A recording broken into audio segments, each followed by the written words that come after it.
Hello everyone, welcome to our YouTube channel. तो आज हम देखने वाले हैं CSS लेक्चर 9। ठीक है, तो इस लेक्चर में हम पढ़ने क्या वाले हैं। तो सबसे पहले हम पढ़ने वाले हैं आज यहाँ CSS कम्बिनेटर्स। ओके, इससे पहले हम लोग जो है वो CSS फॉन्ट्स के बारे में पढ़े थे। तो अगर आप अभी से वीडियो देखना स्टार्ट किए हो तो प्रीवियस 8 लेक्चर जो है वो देख लो, आपको अच्छे से समझ में आएगा CSS। ओके, तो यहाँ पे हम देखेंगे कि what is the mean of CSS कम्बिनेटर्स। तो यहाँ आप देख पाओगे कि फर्स्ट पॉइंट यहाँ पे है, a combinator define how different selectors are connected and interact with each other in CSS rules. मतलब CSS में जो सेलेक्टर्स होते हैं, सेलेक्टर्स इट मींस हमारा जो भी पैराग्राफ, हेडर, क्लास और आईडी होता है। इन दैट केसेस जो भी हम लोग लेते हैं, हेडर, फुटर, अपना जो भी होता है जिसे हम सेलेक्ट करते हैं उसे ब्यूटीफुल बनाने के लिए with the help of CSS, उस सबको ये कैसे इंटरेक्ट करवाता है एक दूसरे से। ओके, एंड यहाँ पे नेक्स्ट पॉइंट है, CSS selectors can contain more than one simple selector. मतलब एक CSS सेलेक्टर जो है वो एक से ज्यादा भी CSS सेलेक्टर जो है वो कंटेन कर सकता है। Between the simple selector we include combinators. Okay, selectors के बीच में जो है वो हम क्या यूज करते हैं, कम्बिनेटर्स यूज करते हैं। तो यहां हम देखेंगे कि अपना जो CSS है वहां पे जो 4 टाइप्स ऑफ अपने लोग कम्बिनेटर्स यूज करते हैं। तो इसका फर्स्ट आप देख पाओगे यहाँ पे है डिसेंडेंट कम्बिनेटर्स। ओके, जिसको हम लोग यूज करते हैं स्पेस से। मतलब अगर दो लेटर के बीच में स्पेस है तो यहाँ पे हम लोग यूज कर रहे होंगे डिसेंडेंट कम्बिनेटर्स। एंड अब अगर अपने लोग यूज करते हैं चाइल्ड कम्बिनेटर तो अपने लोगों को ये एंगल का जो है वो साइन यूज होता है। एंड अगर हम लोग यूज कर रहे होते हैं नेक्स्ट सिबलिंग कम्बिनेटर तो यहाँ पे हम लोग प्लस साइन यूज करते हैं। एंड अगर हम लोग यूज कर रहे होते हैं सब्सिक्वेंट सिबलिंग्स कम्बिनेटर तो यहाँ पे हम लोग ये टिल्ड का यूज करते हैं। ओके, तो सबसे पहले हम देखेंगे यहाँ पे डिसेंडेंट कम्बिनेटर्स के बारे में। तो यहाँ पे है the descendant combinator matches all elements okay that are descendant of a specified element. It means कि डिसेंडेंट कम्बिनेटर जो है वो मैच करता है हर एक एलिमेंट से जो कि एक स्पेसिफाइड एलिमेंट में शो होता है या जिसे हम लेते हैं। तो हम करेंगे क्या, ये तो थ्योरी पार्ट था। हम लोग सबसे पहले अभी कोड को कॉपी करते हैं एंड प्रैक्टिकल देखते हैं, बिकॉज आई थिंक कि प्रैक्टिकल जो है हमें ज्यादा समझने में हेल्प करता है एज कंपेयर टू थियोरी। तो हमने इसे कॉपी किया एंड हम जा रहे हैं यहाँ पे कर रहे हैं पेस्ट और फॉर्मेट कर ले रहे हैं सही। और इस कोड को रन करने के बाद आप देख पाओगे, सबसे पहले हम करेंगे क्या ना, 1 मिनट इस कोड को पहले समझ लेते हैं क्या है। देखो बेसिकली हम लोग क्या कर रहे हैं, एक हेडर लिया, हेडर में example of descendant selectors and div के अंदर हम लोग क्या किए हैं कि पैराग्राफ यूज किए हैं। ठीक है, और यहाँ पे पैराग्राफ के अंदर भी हम लोग एक सेलेक्शन यूज किए हैं और ये डिव यहाँ पे क्लोज हुआ है। एंड आफ्टर दैट आप देख पाओगे 2 पैरामीटर्स हम लोग यूज कर रहे हैं। ठीक है, और यहाँ पे अपना बॉडी एंड है और हम लोग ले क्या रहे हैं, डिसेंडेंट सेलेक्टर ले रहे हैं, कम्बिनेटर ले रहे हैं। इट मींस कि हमने यहाँ पे ना देखो आप डिव एंड पैराग्राफ के बीच में ना एक स्पेस है। ओके, बट एक स्पेस ले रहे हैं। तो यहाँ पे आप देख पाओगे कि इसमें बोला क्या गया था, अपना थियोरी पार्ट कहाँ है, 1 मिनट।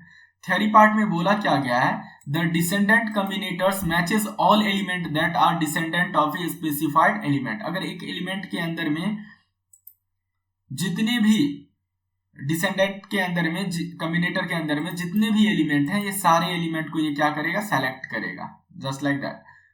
तो इसका आउटपुट सबसे पहले हम देखते हैं। तो आप देख पाओगे यहाँ पे आप आउटपुट देख पाओगे कि अपना आउटपुट जो है ना, देखो हम लोग div p को सेलेक्ट किए हैं तो डिसेंडेंट यूज कर रहे हैं स्पेस के साथ। तो div के अंदर में जितना भी पैराग्राफ होगा ना वो सेलेक्ट होगा।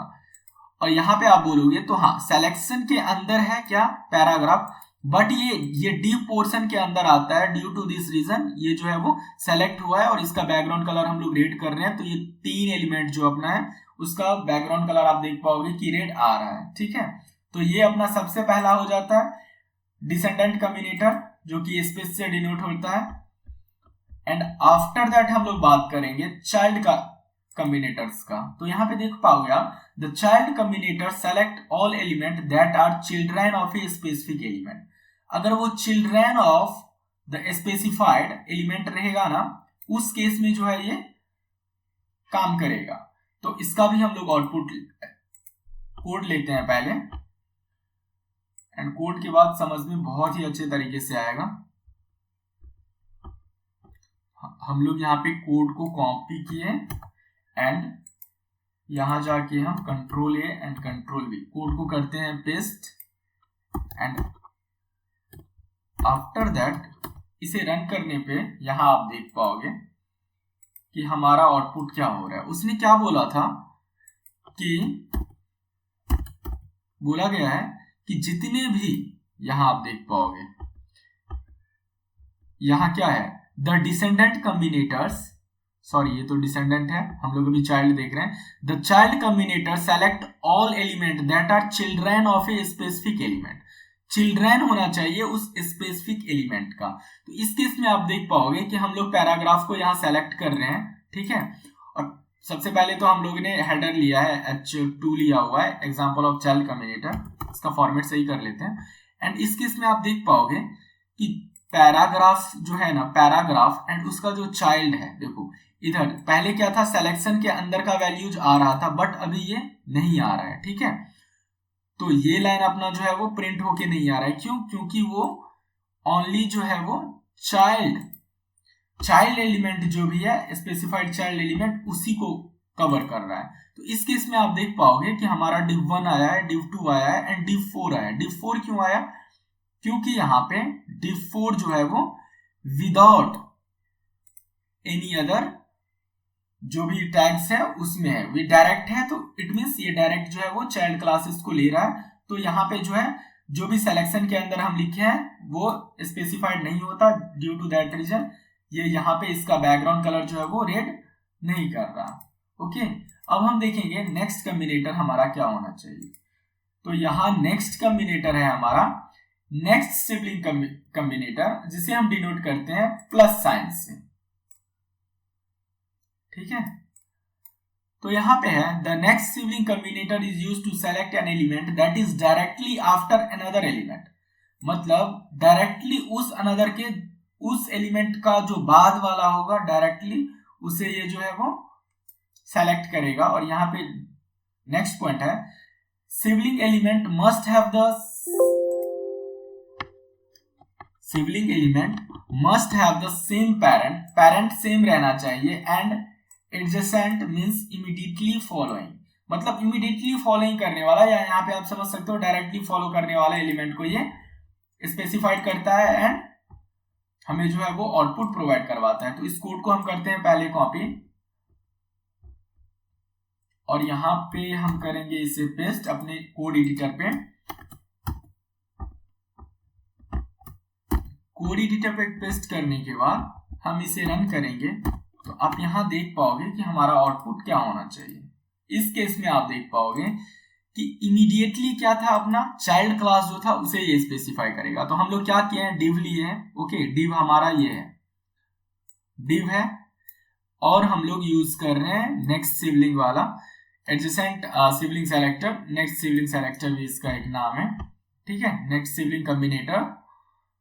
इस केस में आप देख पाओगे कि हमारा div का अंदर का जो भी वैल्यूज है 1 और div2 ये नहीं आ रहा है। कौन सा आ रहा है? नेक्स्ट जो div का आएगा, इट मींस 3 जो यहाँ पे वैल्यूज है, ये यहाँ पे देखो इसका बैकग्राउंड कलर रेड हो रहा है। एंड यहां से देखो फिर यहां से div स्टार्ट है और div यहाँ पे एंड है, तो इट मींस इसका जो नेक्स्ट एलिमेंट होगा जो कि यहाँ पे है पैराग्राफ 7 आफ्टर ए div, ये एलिमेंट जो है इसका बैकग्राउंड कलर जो है वो रेड आ रहा है। ओके, तो ये अपना कौन सा पॉइंट था?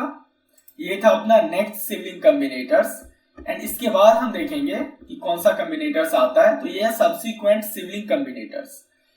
इसे हम टिल्ड से यूज करते हैं, डिनोट करते हैं।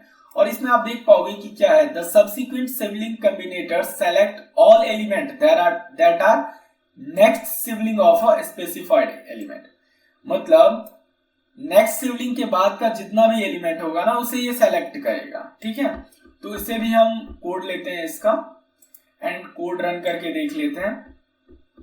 कोड रन करने से हमें समझ में ज्यादा आएगा। और यहां पे इसे control A and control we करते हैं, पेस्ट किया। ठीक है, इसे हम कर क्या लेते हैं, फॉर्मेट सही कर लेते हैं इसका। और यहाँ पे आप देख पाओगे कि टिल्ड से इसे हम डिनोट कर रहे हैं। एंड इस यहाँ पे आप देख पाओगे कि क्या है, देखो डिव में हम लोगों ने यूज किया हुआ है टिल्ड, जो कि अपना है क्या, next sibling subsequent sibling combinator है। ओके, तो ये क्या बोल रहा है कि the subsequent sibling combinator select all element that are next sibling of a specified element. जो नेक्स्ट सिबलिंग होगा उसका स्पेसिफाइड होगा। यहाँ पे देखो अपना पैराग्राफ है, इसे तो लेगा नहीं। डिव के अंदर अपना एक पैराग्राफ है, पैराग्राफ 2, बट क्या है कि ये लेगा उसका नेक्स्ट जो वैल्यूज लेगा उससे। तो पैराग्राफ 3 को इसने यहाँ पे बैकग्राउंड कलर रेड किया है एंड सम कोड जो लिखा हुआ है उसे ये सेलेक्ट नहीं किया है। एंड आफ्टर दैट जो भी एलिमेंट रहेगा पैराग्राफ में, आफ्टर दैट यहाँ पे जो है पैराग्राफ 4, इसे भी इसने सेलेक्ट किया। अगर इसे कॉपी एंड पेस्ट करें हम यहाँ पे 2 टाइम्स आएगा और इसे ये सेलेक्ट करेगा, क्योंकि नेक्स्ट जो भी वैल्यूज आएगा अपना डिव का, नेक्स्ट जितना भी वैल्यूज आएगा पैराग्राफ का, उसका सबका जो है ये बैकग्राउंड कलर जो है वो रेड प्रोवाइड करवा के देगा। ओके, तो ये था अपना आज का topic combinators, because combinators important हो जाता है if you are going for the interviews. ठीक है, तो इस लेक्चर को अच्छे से देखना और पूरे कोड को आप अपने से करना, तो आपको समझ में ज्यादा आएगा। तो thank you for watching this video, please subscribe our YouTube channel.